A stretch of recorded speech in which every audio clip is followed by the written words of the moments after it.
Okay, let's look at our electrical. On that current circuit, the current load is 500 watts. Out of the 1,000 we're capable of sending through that cable system, but we're only generating 600. Occasionally we're requiring a bit more than what we have, but it's only occasionally. And if we do, we've got these batteries in the circuit which we can actually take apart a little bit later when they get in my way and irritate me. Let's put a jumbo battery in there just so that can store power. Everything here on this circuit we're running at 120 watts, so we kind of have a lot more power than we need on this circuit for now. But if we do need to add stuff, we do have that second circuit, which is good. You have to sometimes separate your electrical circuits. Alright, you don't want to overload your cabling, which is also why in your house is wired with different circuits, plug circuits, light circuits, and you're only allowed, according to the building code, so many plugs on a plug circuit and so many lights on a light circuit. It's all got to do with consumption, because clever people who have spent a lot of time doing all the maths for it have worked out that, you know, that's like the max that you can put onto that type of cabling. And that's why code exists, and that's why when you're building in life, build according to the building code of your area, otherwise bad things happen. But yeah, there we go. So we've got a water filtration system working, we've got a self-powered generator working. I don't think you're going to see them on these things. We'll actually turn this all the way down to a 1, because they don't need to really use it to generate us power. We've got this here generating power. All the carbon dioxide that these coal generators produce comes straight down here and gets chomped by the carbon dioxide skimmer. So we don't even have to really worry about that. And this carbon dioxide is all going to start pushing across as this maintains a very low carbon dioxide or low atmospheric pressure. It's at like 300 grams, 400 grams. It's very low pressure down this side. So yeah, that's just going to push through. It's going to eventually suck all of this carbon dioxide across. So okay, so we've got power set up nicely, we've got water refinement set up nicely. Let's look at starting to change the plumbing in the bathroom. Let's fix that. So we're going to have to do this in a little bit of an overlay sort of a way. You can say it like that. We're going to start with 1 latrine, 2 latrines. I like to do 3 latrines. This is a pattern. I can't remember who did it first. I'm not that good. I'm good, but I'm not that good, if you know what I mean. I don't remember who did it first, but there is a pattern that I like to follow, and I'm going to show it to you guys now. We're going to run a freshwater pipe,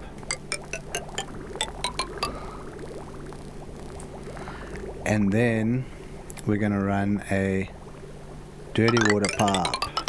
Oopsie.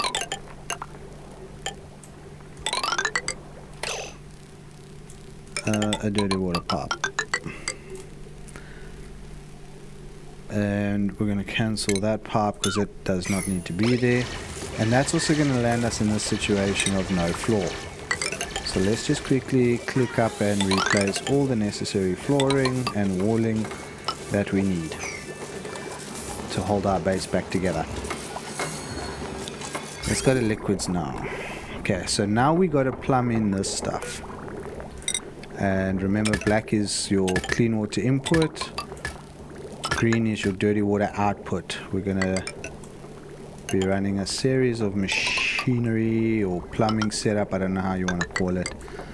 So we may as well just get all the piping in because it's going to have the exact same pattern. So we can just do it like that. Okay, so there's all the piping. Now, we are going to have it split. This is all clean water, remember, coming this way. And then this is all dirty water, which can just go that way. And we will deconstruct all of that. And now oaks are going to make a mess again because we haven't finished building the floor. That's okay. We just mop up and clean up the mess. And the dupes they'll get on it. They'll get it done. Gotta have faith in these little buggers. And the next one made a mess. And the next one made a mess. And the next one made a mess. What a lovely mess everybody's making. Yuppie. Whole bunch of messes to clean up. But it's okay. It's only for now. The base will come together eventually. Made a mess again. Man, these eggs just make messes. Can't blame them though. They've got no toilet to use.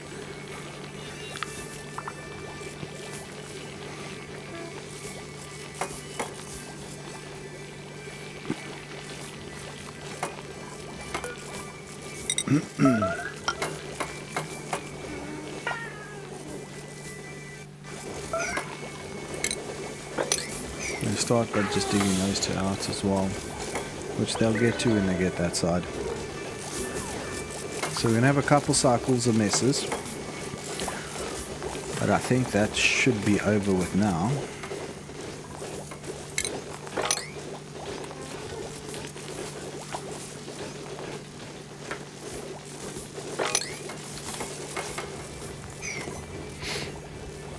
Almost done.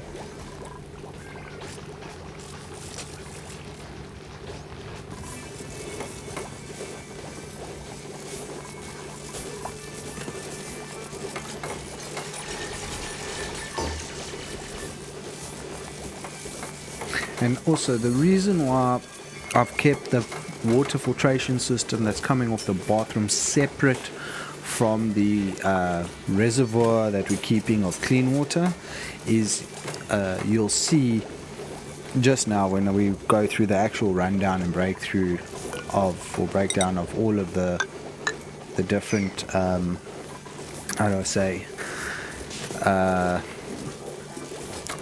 of the water and the way it works here with the germs and that is there's a lot of food poisoning germs that'll come out of that water, and so it's going to run through the sieve. The tumbleweed does not care about the food poisoning germs, so that's not too much of a problem, neither here nor there, but there is a lot of germs involved, so we don't want that food poisoning germs to end up in our reservoir of clean drinkable water,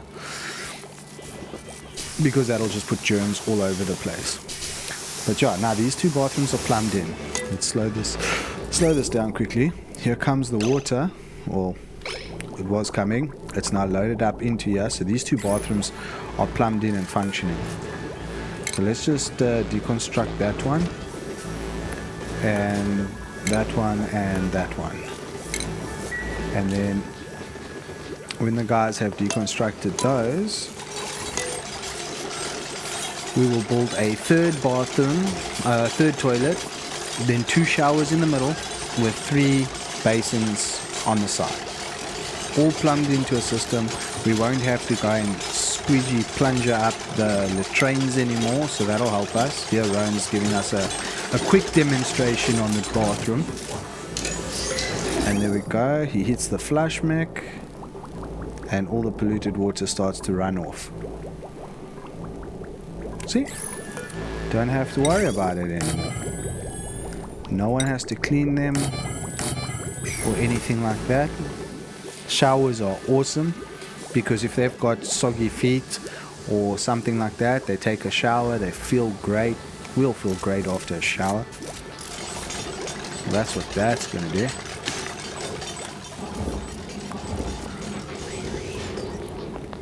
Is the system working how we intended?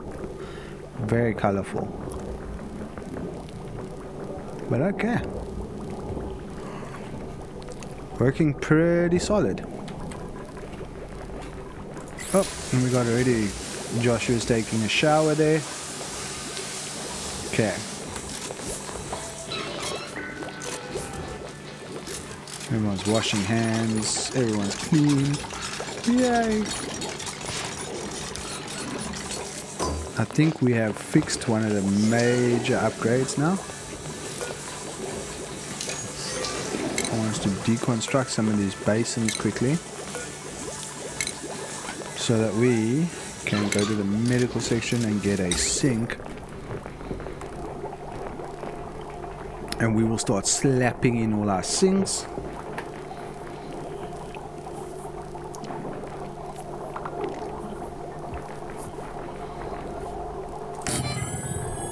There's the first one to get built.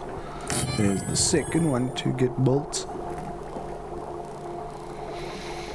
And then the third and final one. And that'll upgrade our bathroom very nicely. And I'm going to give this a sweet water of 5. I also want to do something. Does the polluted dirt off gas? I don't know.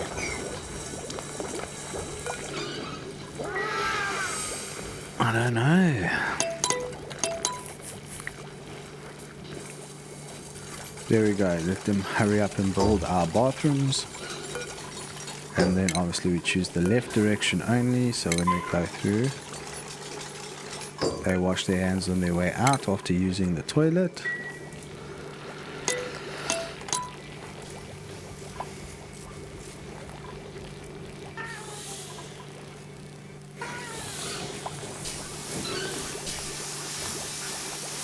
I think polluted dirt does off gas, and that's why it's being stored down there. But heck, it seems the systems we're putting in place, and we should get from a latrine of +1 morale, we should get the washroom +2 morale bonus here. Ta-da! Additional morale. So if we go to the skills menu quickly, look at how high our morale is, and look at how low the morale need is of most of the dupes. And all the dupes have a skill point. So what I do, once they're done what they're interested in, I like to chuck them first into the improved carry, because that gives them an extra 400 kgs of carry weight instead of the standard. I think it's 180 or 200 or 180, something like that. That ups them to over 400, or an additional 400 carry weight.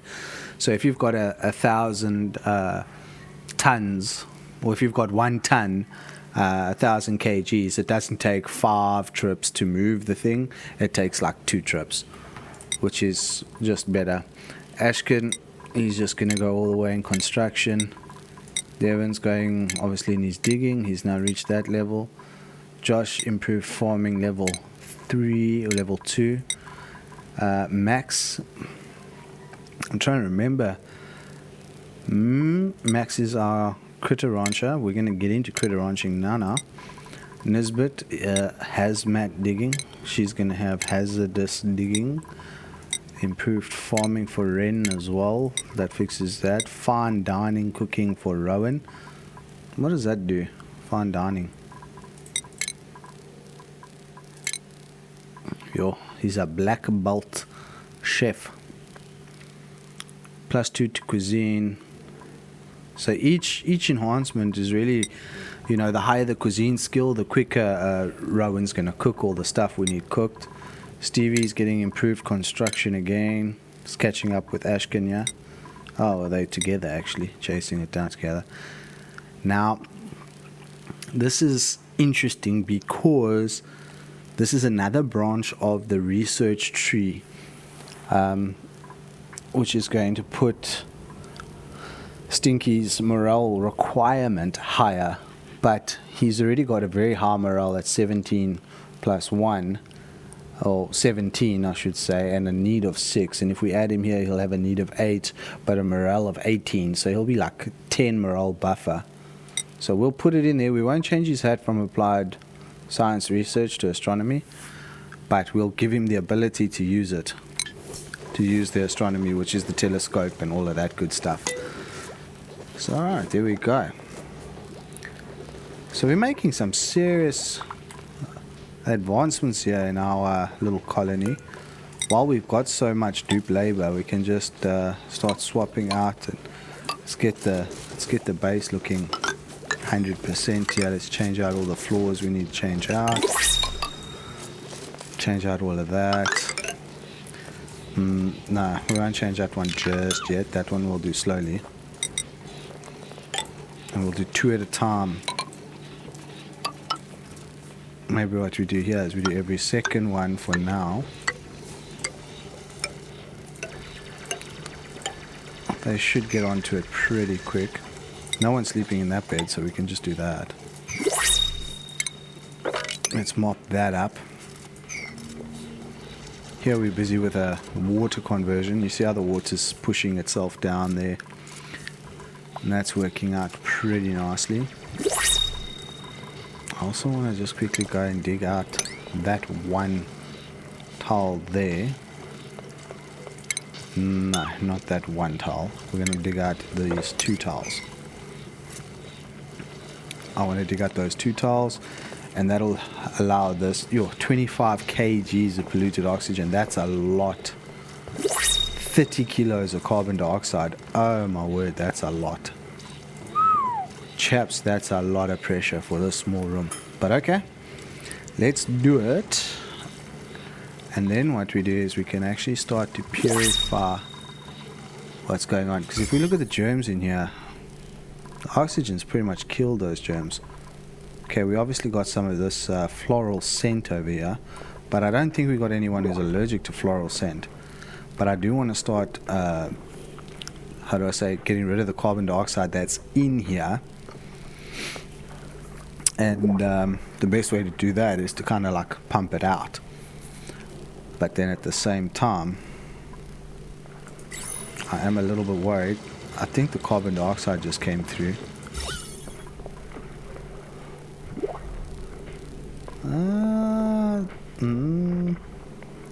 I mean, it's increased pressure, but not by too much. But there we go. All of that's now done. All of that's out. And that's a lot of polluted oxygen. Let's watch that start jiving about. So remember, that polluted oxygen is going to go up. It's going to get caught by the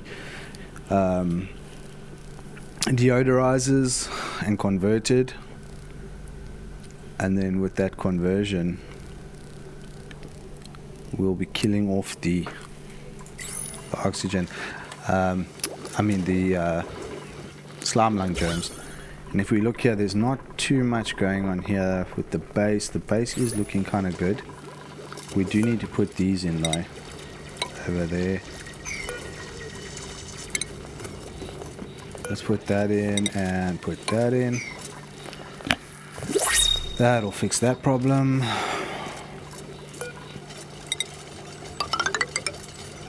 And we can change all of that.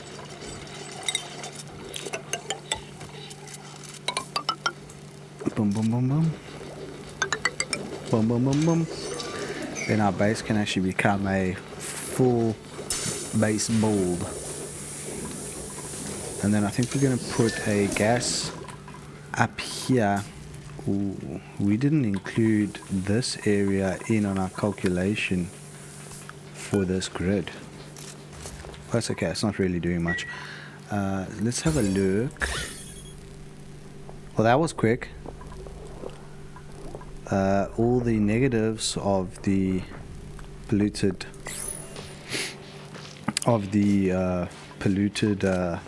oxygen is just gone. So let's go ventilation. Let's get a gas pump going here. Let's I'm gonna pump this gas out. Gas pipe.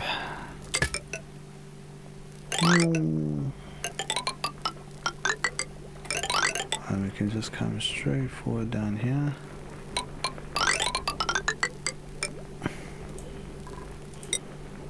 I don't know if they're going to be able to reach that. It says they can. So let's see if that works. And then what we're going to do is we're going to pump this carbon dioxide out of here. And we're going to pump it. Well, it's going to pump everything because we're not filtering anything. So we're just going to pump whatever's here away. If I can say that like that. And then we're going to put a sweep on this here. And we're going to hit this thing a sweep of 2. I do want to kind of organize what's going on in here a little bit quicker. I still can't. I'm shocked at how quick those deodorizers got rid of all of that polluted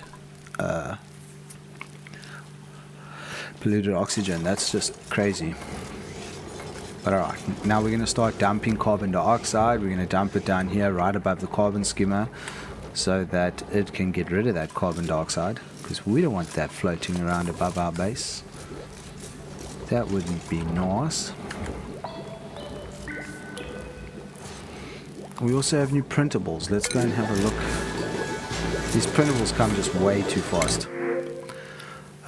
Ellie, the rocketry suit-wearing, uncultured, unempathetic individual, or Jean, the decorator, flamboyant decorator with the masterwork skill already, which is a decoration skill, and a caregiving trait, which is increased medicine and medical care, and a bottomless stomach. Okay, and then we have a Meep, who is a researching, cooking suit wearing, starry-eyed, iron gut. Now, starry-eyed, I think this is the first time we've come across it.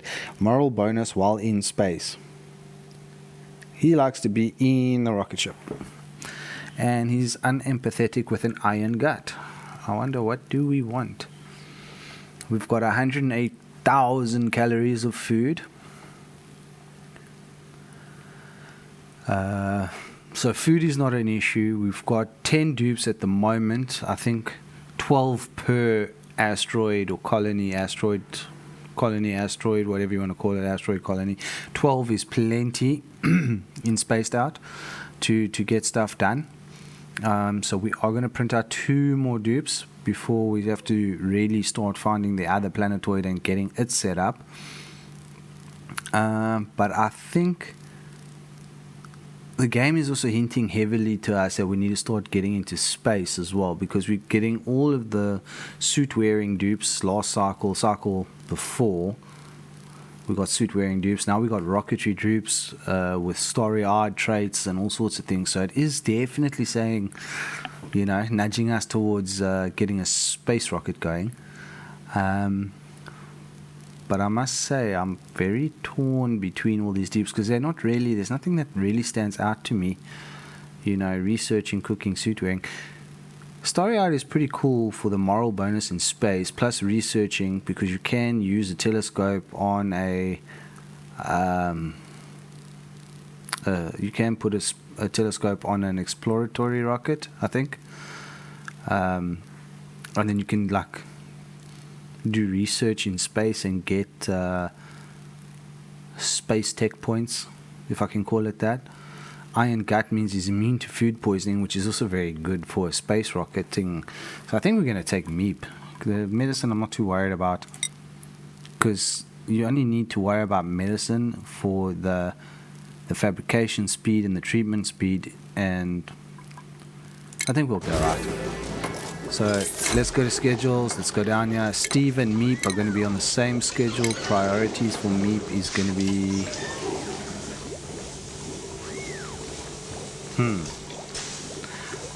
well, he's going to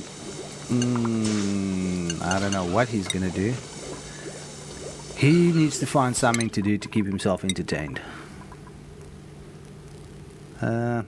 Advanced researching, astronomy, data analyzing research. I think that's where we're going to go. And rocket piloting and all of that stuff. So we'll make him a researcher for now. And then he's going to go into the rocketry research and all of that stuff.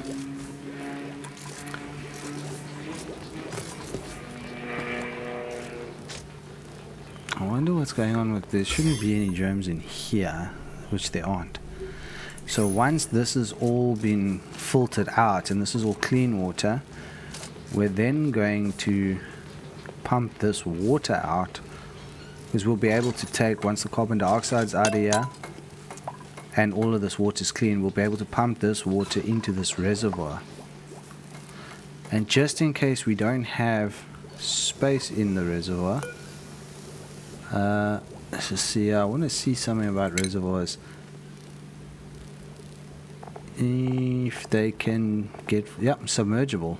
so they will work 100% underwater. So in case this runs out of capacity, let's go with that. In case it runs out of capacity, I'm thinking we need tanks in the tank, because that should fix that problem.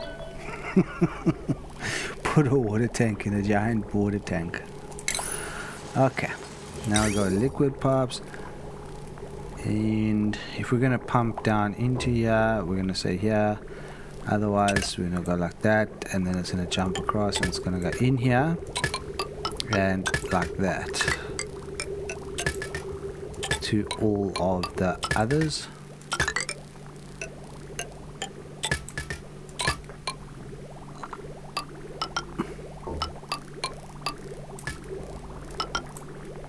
And we'll just do that, and then we'll do a liquid bridge. Damn it, wrong button. There we go. Liquid bridge like that. And we'll put one over here, like that. Perfect. So there we can store water inside our water storage, because that's a lot of water, and I know that that's too much water to fill in this tank. It'll fill this tank to the brim. So we're just going to go like that. I'm also going to, I think we need to finish this up. Oof. That would be a terrible conversion to make. I was thinking about putting airflow bricks at the top of this tank, and then I remembered this is sitting here on top of this tank, and this is just a whole lot of nasty, so I don't know if that's going to be a good idea. We also have no research focused, and we also need to start doing some digging exploration on this little planetoid, this little asteroid. Oh wow, there's a cool slush geyser. Let's have a look what it does. A highly pressurized geyser that periodically erupts with freezing brine. Geysers and fumaroles, emit elements at variable intervals. They provide a sustainable source of materials or kinetic energy, albeit typically in low volumes. The variable factors of a geyser are emission element, emission temperature, emission mass, cycle length, dormancy duration, and disease emittent. So that's a cool slush geyser. That's just going to chuck out brine. So if we go to it and we click on the cool slush geyser, at this moment we can see it's giving 4,000 grams a second at -10. So it's coming in real cold, which is quite good for us, because when we get into metal refinery, I like to do it in a cold biome, or something that I can use as a continuous source of renewed cold to dump all of the heat in, because brine is actually a very interesting liquid. So basically brine is like hectically salt water.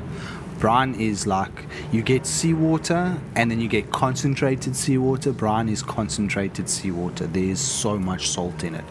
So its freezing point is -22 degrees Celsius, and its evaporation point is 100 degrees Celsius. So if we had insulated piping that was pumping brine at -10 degrees, or in this case -16 degrees, into a refinery that was refining, let's say, steel, for an example. I think steel's a good example.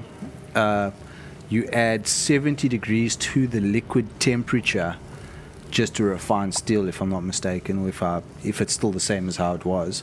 So from -10 we'll end up at 60, and we'll just dump that 60 degree brine straight into a tank of -10 brine and let that mix together, and that will give us a the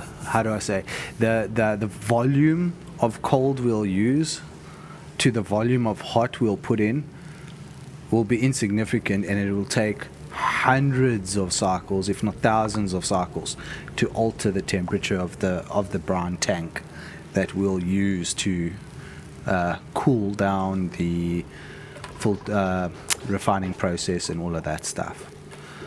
But I think what we need to do, considering we're hitting dupes up real quick this side, this base is effectively set up and running. They're not going to last forever here because I think we are going to run out of algae at some point, and that's going to stop us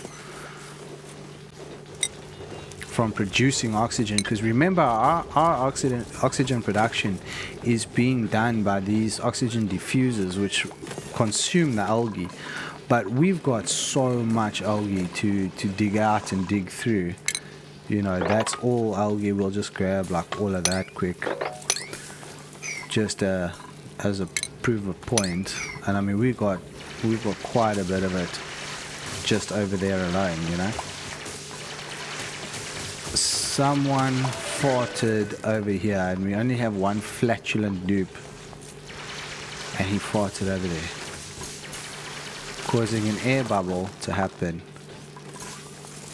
Oh, they got that going. That's nice. Oh well, that's pretty much done. They're running out of oxygen in here. Let's just have a look at the germs. Germ situation is non-existent, so that airlock is no longer really required. I think what we should do is we should just deconstruct it, and then we can let in our own oxygen, and that's going to be coming and pumping down carbon dioxide, natural gas, all that stuff is getting pumped down to over here. And if we've got a look here, we've got a lot of natural gas. Oh, we've got a lot of it over there. I think we need to figure something out here when it comes to this natural gas situation, our carbon dioxide situation. Oxygen's looking good though. If we go with density, okay, here's it's not so great here, granted, but I think the reason we're getting such a big dent is this oxygen diffuser here is pumping a lot of, I mean, if you look here, it's pumping a lot of oxygen in here, which is kind of like squishing the carbon dioxide this side and not allowing it to flow this way. The pressures are all around 1,200 grams on this side, which is about half of what the pressures up, or max pressure would be before the machine's shut off. Breathability over here is not that great either. So let's actually take this machine and let's just plonk it there. The reason I say that is I really think it's going to do better over here than it's doing. It'll do more good over here. Over there than it's doing over here. So let's just deconstruct everything over there, because that'll help oxygenate the farms, which is where they're spending quite a bit of time. I mean, we're ending up with 400 grams. I mean, it's barely breathable, so that's not a good thing. This is also barely breathable, which is not a good thing, but I think we can switch this off. It's pretty much done what we needed it to.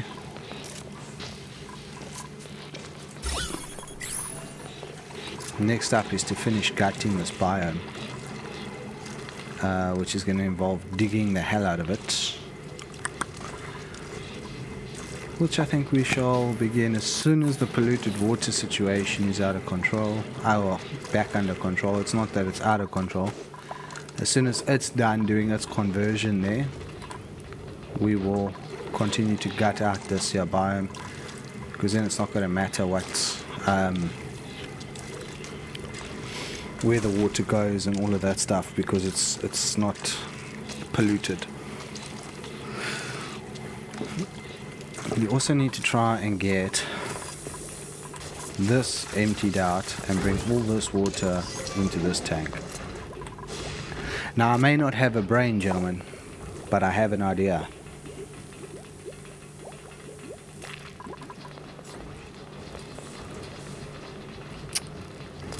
I have an idea.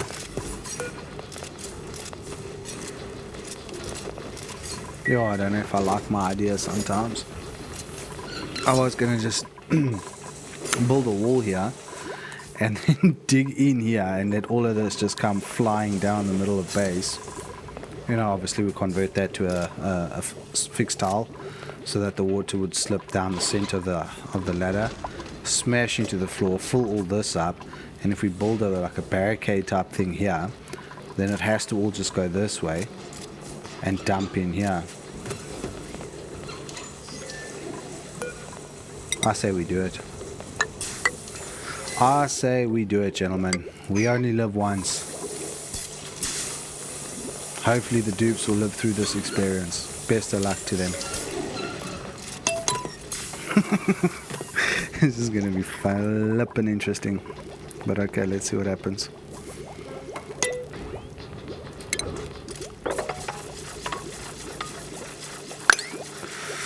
Alrighty. Oh. This is going to be funny. Let's see what happens. Let's speed this up so we get close. Okay. And here we go. The mighty flood of cycle 45. All of that liquid is going to drop down into there.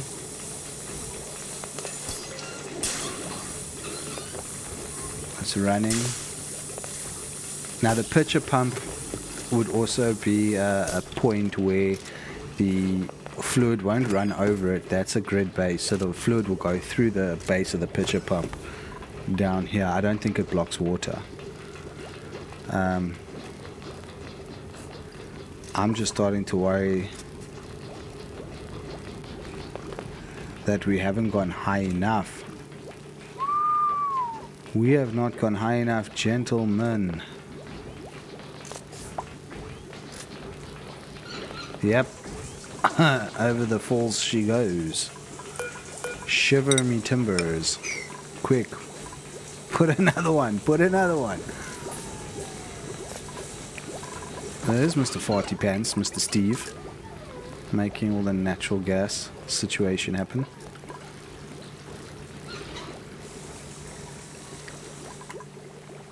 It's almost all the water, so only a little bit spilled over. That's not too bad.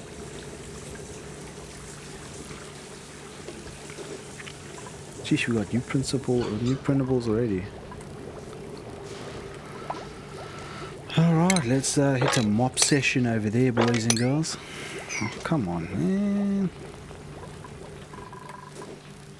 But alright, all of that's going to go. It's filling up in here. This carbon dioxide's going to end up pushing up and out. It's going to end up flowing all over the place.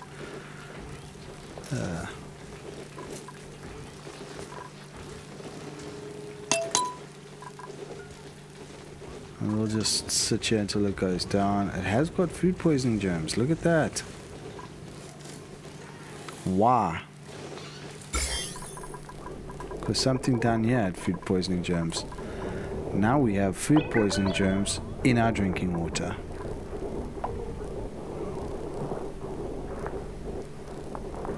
That's gonna be such a pain in the butt to get rid of. Oh my word.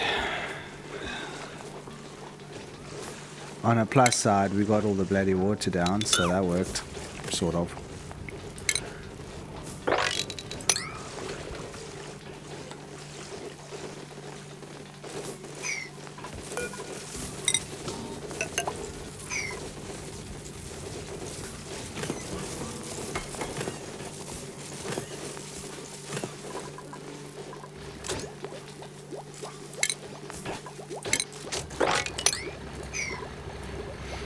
Alright, well that works sort of.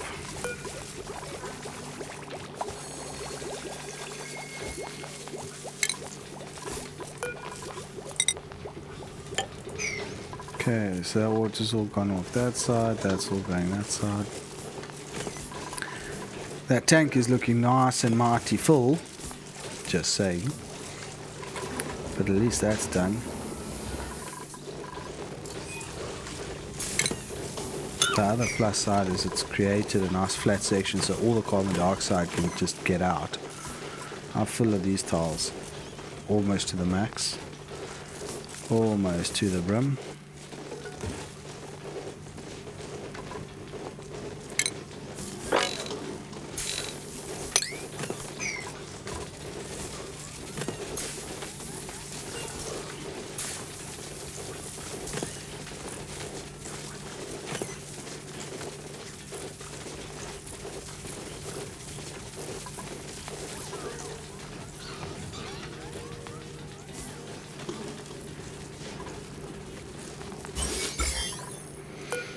Now the question is, do food poisoning germs die off in water? Dying on liquids, 3% dead per cycle. Ah, they do eventually die. 3 out of 100. So 3 times 9.3. So it's 27 germs a cycle. That's going to take forever to go away on its own. How to get cholera 101.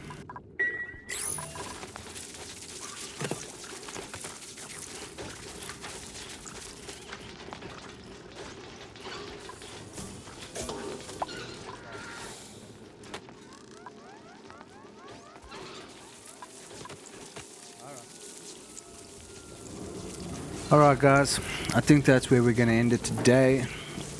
We've got quite a bit to cut up again, but that's not a problem. Having a lot of fun with this series. Rediscovering the game. That's the cool thing about gaming, is when you haven't played a game in a long time and the devs do a lot of updates and change a lot of things, then when you do get back to playing it again, it's like rediscovering it. It's a lot of fun. And this is becoming already immensely better of a situation for us. So I'm just not happy with the natural gas situation now. I'm going to be honest about that. So see how we got all of that. That's going to start pushing through. This natural gas though, we need to start storing it. We need to figure that out, but I think we'll do that next session. We'll come up with a way to get kind of like an air purification system, and we'll just plonk it up here maybe for now as like a temp thing, so to speak, and then yeah, we'll have an air purification system to help keep the oxygen in the base and the carbon dioxide out the base and the natural gas and all that stuff out the base. But yeah, I think that'll be what we do. How would we do it though? It's gonna require some thinking. Let me think. I will come up with a plan and we will execute said plan. Alrighty, well, I'm gonna duck, everybody. Keep well. Lots of love. Hope you're enjoying the series. Again, if you've got any tips, any questions or anything like that, just put them down in the comment. If there's anything you point out, anything like that, I'll try and respond to all comments and all that stuff. But yeah, otherwise behave, have a good time, and bye bye.